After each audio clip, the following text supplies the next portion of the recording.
Ladies and gentlemen, this is Stan Hustad, and I've decided today to take our Jesus Entrepreneur Experience radio program into our Christian Entrepreneur Network video studio and combine both our radio program and our video teach about in one program. So please join me. Today, I'd like to talk about two I words and then go from there, as literally we talk about the foxnation.com. Now, what can two biblical I words and a new media station have to do with you and me and the life and business before us? Let's see if I can bring those together for you, okay? First of all, many of you have heard the word, and there was a character, fictional character, had the same name, Ichabod. Not a very nice sounding name. You don't think we'd really name people that anymore. Though remember the character Ichabod Crane. Well, the word Ichabod, many of you know. What it means is it's from the expression which says, the Spirit of God has departed. The Spirit is gone. Ichabod. Wow.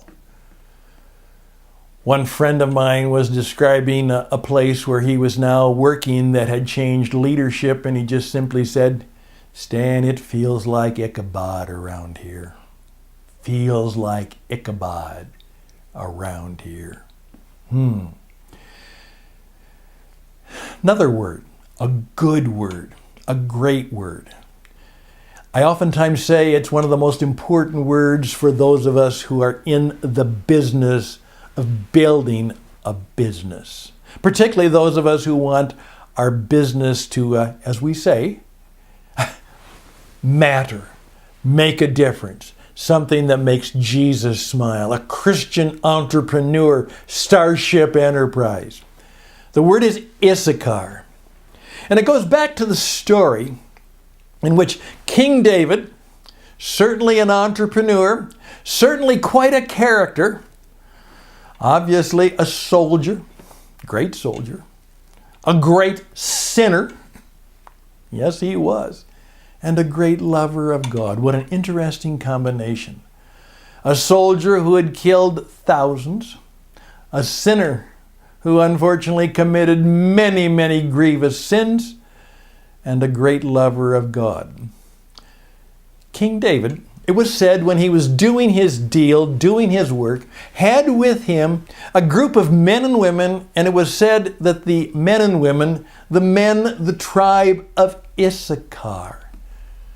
Issachar, I-S-S-A-C-H-A-R.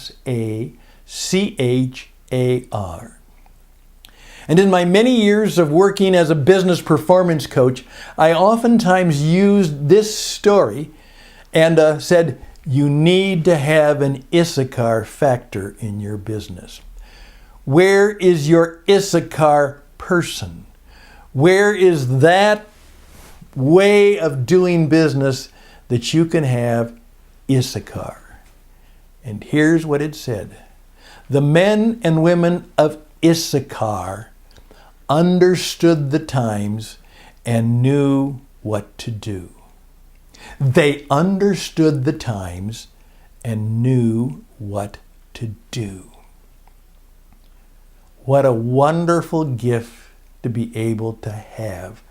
To have people in your friendship, in your fellowship, in your company, who perhaps not only have great wisdom, but godly spirit-filled wisdom, and they're just, you've run into them occasionally, and yeah, it just seems that they have a special way of kind of figuring out, like that cartoon character, that rabbit who said, "What's up, Doc?"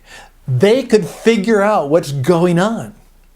They had unusual ability to understand people's motivations, to know what was really happening in the mess of things. You could kind of trust them to tell the truth and know what was important and what was real and what was really happening. And then, not only to know what's going on, but know what to do. Issachar. I remember one of my business clients from a number of years ago said that one of the best pieces of advice that I gave him, and he said, you gave me a lot of them. You were very good to me. My business thrived. A lot of it was because of you. But you asked me particularly, besides you, he said with a smile, to find somebody who would serve as the CWO. The CWO in the enterprise. You know, here we're trying to build this starship enterprise, kind of, along with the metaphor, boldly go where at least we've never gone before. And what we were looking for was the chief wisdom officer.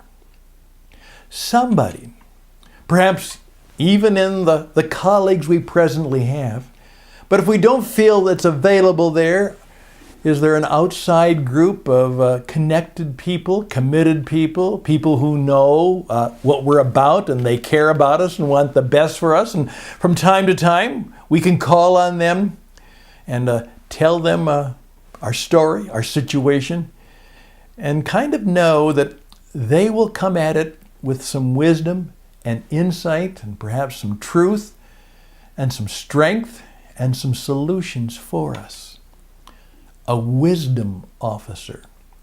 And at the same time, they're keeping an eye on things. They read a lot. They think a lot. We're so busy doing business that we don't look at the world that we're doing business in.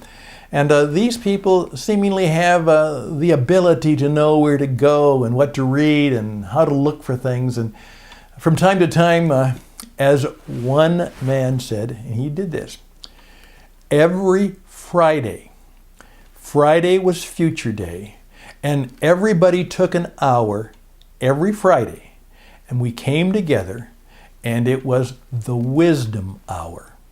And we would just try to share some of the things we had learned, what we thought was happening, people that we had encountered, ideas that we encountered, and perhaps maybe even have a briefing from our CWO. But every Friday, we took at least an hour, somewhat early in the morning, to think about our future and think about the forecasting we needed to do. Friday was always Future Day. At the end of the day, your desk better be clean, and you better be able to tell me what you're going to do when you come back to work on Monday, what your plans are for the week as best you can figure them out. But an hour at least on Friday for Future Day, for wisdom seeking, wisdom thinking, figuring things out. And obviously, if your company has the ability, because it's a private company and it wouldn't be offensive, maybe even to whisper a small prayer for wisdom for us all. He said, Stan, that was one of the best ideas you ever had, and you had a lot of good ones. Part of what I'm doing right now is I believe that in some cases I've had the ability throughout the years, through a lot of pain, suffering, and success, to have a little touch of wisdom, insight, and truth. And so part of this is a little bit of an audition. I'm not free when I do this, though I give a lot of it away free, but to actually audition to be maybe your coach, your advisor, your wisdom officer who from time to time can walk into your situation and take a time out and say, let's check things out. Let's look at the state of the ship, SOS, and the stuff that we are doing, and perhaps see if we can better understand what's going on and then know what to do. I would welcome the opportunity to play that role in your company or in the life of your company, or perhaps for you personally.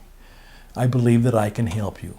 Remember, we say, the Christian entrepreneur seeks God's special wisdom, insight, strength, and direction, so that they can become more fully alive, more full of joy, less fearful.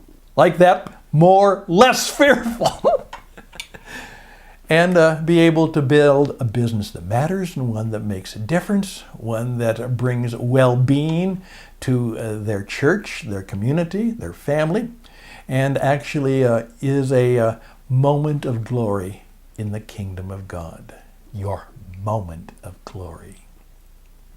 Makes Jesus smile. We'd like to help you. Now, with that in mind, here's a little bit of counsel. In the last week or so, the Fox News radio and television network, which actually came out of Rupert Murdoch, quite an entrepreneur, who bought the old film studio, 20th Century Fox, and expanded it into a radio and television broadcast network, then the Fox News channel, which was a cable vision network, and now they have what is called foxnation.com. Here's the deal. The foxnation.com is not on the air. It does not have towers and transmitters and all of that expensive equipment. It does not even put itself on one of those major cable platforms where you play and pay excessive amounts of money from time to time for 700 channels in which you only watch 2 or 3 or 4. It will be fully on the internet. All of the programs, obviously, will be there and they will be on demand. Some will be streamed live, but most after they are streamed live, and many will not be streamed live. All they will be is there, on the shelf, on the menu, on the schedule, and they're on demand. You can click and watch them when you want, and you can find products, programs, and places of interest that you want, and you can watch them. And there can be hundreds of other ones there which you have no interest in, and you can simply ignore them. There will be a number of these programs which, of course, will have the traditional promotional elements, and you will be subjected to the promotions they provide. Some of them will be in a premium situation where you actually buy a rather reasonable membership, which allows you to see many, many other programs that may have interest to you, but you do have to pay a modest subscription fee for that. My friends, that's happening this week. It's indicative of the future. A lot of what we call on-the-air programs will be gone. The stations will be gone. Obviously, the cable networks are really facing what some people call cut the cable, cut the cord, as they're seeking to get more and more of their information on the internet, and that is going to happen. Now, here's what it means to you, I believe. First of all, it is going to become pervasive in our culture. The internet is going to become more powerful than it already is, and please keep in mind, media always tends toward what is bad. It just does. It's not neutral. It also means that you and I, as Christians, need to see if we can do something about this particular cultural and message and media phenomenon that can be important for God's kingdom. We need to be involved. I used to say to the young men and women in a Christian college who said, "Oh, I want to go and work for a Christian radio station." And I said, "No, we don't need more Christian radio stations. We need more Christians in radio stations. And we need more Christians in all of those cables and cabals and channels and programs and podcasts and programs on the air that are there online that we are a part of." It means the way you advertise and market your business, you'll have to know how to handle this new modern mass media. You will also have to learn that perhaps you need to have some experience in understanding how to use it for your business, how to be a performer. How can we use it in the right way? Some years ago, a Christian broadcaster asked the question, would Jesus have been on the radio and TV if he were doing his ministry today? Would that have been a temptation? And what would he have done with it? Would he have also shunned it? what would he have done? What should we do today? In the very near future, which begins today, so it's the present, we are going to have to decide as Christian entrepreneurs how we are going to use, not be abused, and how we can in some way make our business and the work we do work and fit in with the media environment that's all around. We are committed to being a source of helping you build your business in the new technology that's there. That's what we do. That's what our team is about. It is to help you and your business and your family and your life understand the times and know what to do about life and business in the 21st century, in the service not only of your family and your mission, but in tune and in terms of the kingdom of God, and how you can make it work for you and not make it in something that destroys you, your family, and our culture, maybe even our civilization.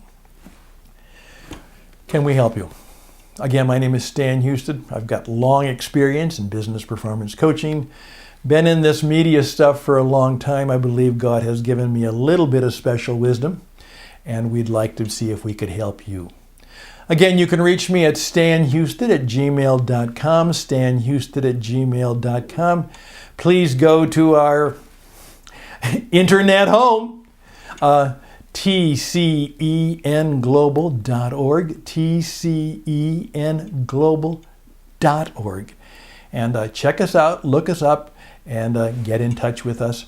And we'd love to have you join us to help us all learn how and be a network of people who understand the times as Christian entrepreneurs, and we have an idea of what God and the Spirit of Jesus wants to do in life and business as we face the future, and we must face it together in faith. All the best and blessings to you. I hope to hear from you soon. Take care. Bye for now.